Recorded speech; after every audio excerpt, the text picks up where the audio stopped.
നടിയെ ആക്രമിച്ച കേസിൽ ഹൈക്കോടതിയെ സമീപിച്ച് അതിജീവിത നിയമവിരുദ്ധമായി മെമ്മറി കാർഡ് പരിശോധിച്ച സംഭവത്തിൽ അതിജീവിത ഹർജി നൽകി. മെമ്മറി കാർഡ് നിയമവിരുദ്ധമായി പരിശോധിച്ചതിലെ അന്വേഷണ റിപ്പോർട്ടിന്റെ പകർപ്പ് നൽകണം എന്നാണ് ആവശ്യം. എസ് ശ്രീകാന്ത് കൊച്ചിയിൽ നിന്ന് കൂടുതൽ വിവരങ്ങളുമായി ചേരുന്നു. ശ്രീകാന്ത്, എന്താണ് അതിജീവിത ആവശ്യമായി കോടതിയിൽ പറഞ്ഞിരിക്കുന്ന കാര്യങ്ങൾ?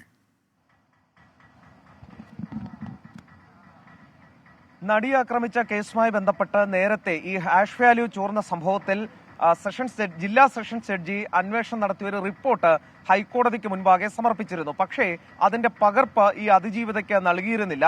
അതിനെതിരെ ഹൈക്കോടതിയെ സമീപിക്കാൻ നേരത്തെ തന്നെ അവർ തീരുമാനിച്ചിരുന്നു. ഇന്നിപ്പോൾ ഈ ഹാഷ് വാല്യൂ ചോർന്നതുമായി ബന്ധപ്പെട്ട് ജില്ലാ സെഷൻസ് ജഡ്ജി നടത്തിയ അന്വേഷണത്തിന്റെ പകർപ്പ്, ആ റിപ്പോർട്ടിന്റെ പകർപ്പ് വേണമെന്നാവശ്യപ്പെട്ട് ഹൈക്കോടതിയെ സമീപിച്ചിരിക്കുകയാണ് അതിജീവിത ഇപ്പോൾ ചെയ്തിരിക്കുന്നത്. അന്വേഷണ റിപ്പോർട്ട്, അതുമായി ബന്ധപ്പെട്ട ഉള്ളടക്കം തനിക്ക് കൂടി ലഭ്യമാക്കണം എന്നുള്ളതാണ് അവരുടെ ആവശ്യം. ഒരുപക്ഷെ ഇന്ന് തന്നെ കോടതി ഈ ഹർജി പരിഗണിക്കാനിടയുണ്ട്.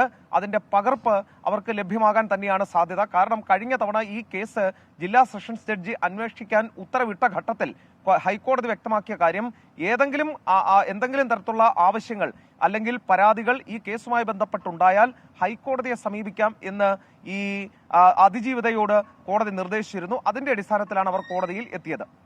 എസ് ശ്രീകാന്താണ് കൊച്ചിയിൽ നിന്ന് വിവരങ്ങൾ നൽകിയത്.